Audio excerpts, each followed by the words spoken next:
उत्तर प्रदेश में फिर सज गया सियासी रण और बन गया चुनावी माहौल। देखिए अब की बार कौन किस पर करेगा सियासी वार। अखिलेश यादव और कांग्रेस है मजबूत या फिर सीएम योगी की बीजेपी का दिख रहा है जलवा। आवाम का मूड क्या कहता है, क्या कहते हैं समीकरण।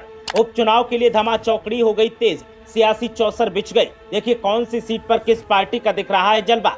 लोकसभा चुनावों के बाद हर किसी का सवाल था कि उपचुनाव उत्तर प्रदेश में कब होंगे, तो भाई सवाल का जवाब मिल गया है और तैयारियों का दौर तेज हो गया है। सियासी पैंतरेबाजी फिर से तेज है और फिर से हल्ला बोल दिखाई दे रहा है। सियासी दलों की तरफ से वादों का पिटारा खोला जा रहा है और सभी अपने अपने उम्मीदवार को मजबूत करने में लगे हैं। विधानसभा उपचुनाव की तारीख का ऐलान तो नहीं हुआ है, लेकिन इतना साफ हो गया है कि जल्द ही ऐलान भी होगा और फिर आवाम के सामने अपने पक्ष में वोट करने की अपील भी की जाएगी। सवाल इस बात का है कि आखिर कौन सा दल मजबूत है और किसके पक्ष में आवाम वोट करने वाली है। इन उपचुनावों को लेकर सत्ताधारी बीजेपी और विपक्षी सपा और बीएसपी ने अपनी कमर कस ली है।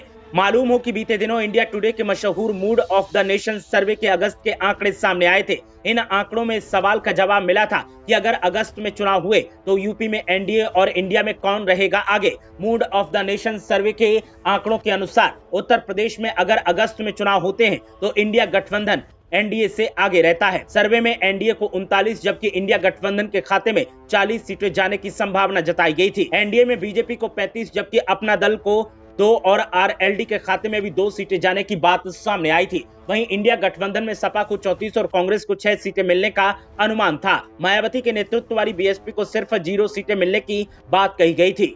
दूसरी तरफ अन्य को 1 सीट मिलने का अनुमान लगाया गया था। उत्तर प्रदेश की जिन 10 विधानसभा सीटों पर उपचुनाव होने हैं उनमें कटहरी, करहल, मिल्कीपुर, मीरापुर, गाजियाबाद, मझवा, सीसामऊ, खैर, फूलपुर और कुंदरकी शामिल हैं। इन सीटों में से 9 सीट लोकसभा चुनाव में सपा विधायकों के सांसद चुने जाने के कारण खाली हुई हैं, जबकि सीसामऊ सीट सपा के इरफान सोलंकी को आपराधिक मामले में जेल की सजा होने के बाद उनकी सदस्यता रद्द होने के कारण खाली हुई है। खाली हुई 10 सीटों में से 5 सीसामऊ, कटहरी, करहल, मिल्कीपुर और कुंदरकी सपा के पास थी। वहीं फूलपुर, गाजियाबाद, मझवा और खैर बीजेपी के पास थी। मीरापुर सीट बीजेपी के सहयोगी राष्ट्रीय लोक दल के पास थी।